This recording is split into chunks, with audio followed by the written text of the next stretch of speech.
एक दिन हिरण घास खा रहा था। अचानक वहां एक भेड़िया आ गया और उसने हिरण के बच्चे को पकड़कर खा लिया। यह देखकर जंगल के सभी जानवर मिलकर जंगल के राजा सिम्बा के पास पहुंचे और सिम्बा ने पूछा कि क्या हुआ। तब हाथी बोला कि महाराज, हमारे जंगल में एक बहुत गुस्सैल और खूंखार भेड़िया आ गया है जो कभी किसी जानवर को मारता है, कभी किसी और को। यह सुनकर सिम्बा बोला कि मेरे रहते जंगल में कोई जानवर किसी को नुकसान नहीं पहुंचा सकता और वह भेड़िए को ढूंढने निकल पड़ा। रास्ते में उसे भेड़िया मिल गया। सिम्बा ने पूछा कि तुम हमारे जंगल के जानवरों को क्यों मार रहे हो? तो भेड़िया बोला कि मैं तो जहां चाहूंगा नुकसान करूंगा, कोई मुझे रोक नहीं सकता।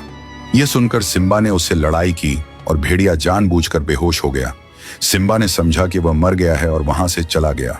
कुछ देर बाद भेड़िया उठा और बोला कि मैं इस जंगल को नुकसान पहुंचाता रहूंगा, और वह चुपके से गया और सिम्बा के बेटे को उठा ले गया। जब सिम्बा गुफा पर लौटा तो उसका बेटा वहां नहीं था। तभी एक बंदर दौड़कर आया और बोला कि महाराज, एक भेड़िया आया था और वह आपके बेटे को उठाकर ले गया। यह सुनकर सिम्बा ने कहा, चलो मेरे बेटे को ढूंढते हैं, और वह बंदर के साथ निकल पड़ा। चलते चलते वह एक गुफा पर पहुंचे जहां भेड़िया और सिम्बा का बेटा थे। सिम्बा ने बंदर से कहा कि जाओ मेरे बेटे को ले आओ। तभी भेड़िया आया और सिम्बा से लड़ने लगा। दोनों में भयंकर लड़ाई हुई और अंत में सिम्बा ने भेड़िए को सच में मार दिया। भेड़िया मर गया और सिम्बा, बंदर और सिम्बा का बेटा खुशी खुशी वापस लौट आए।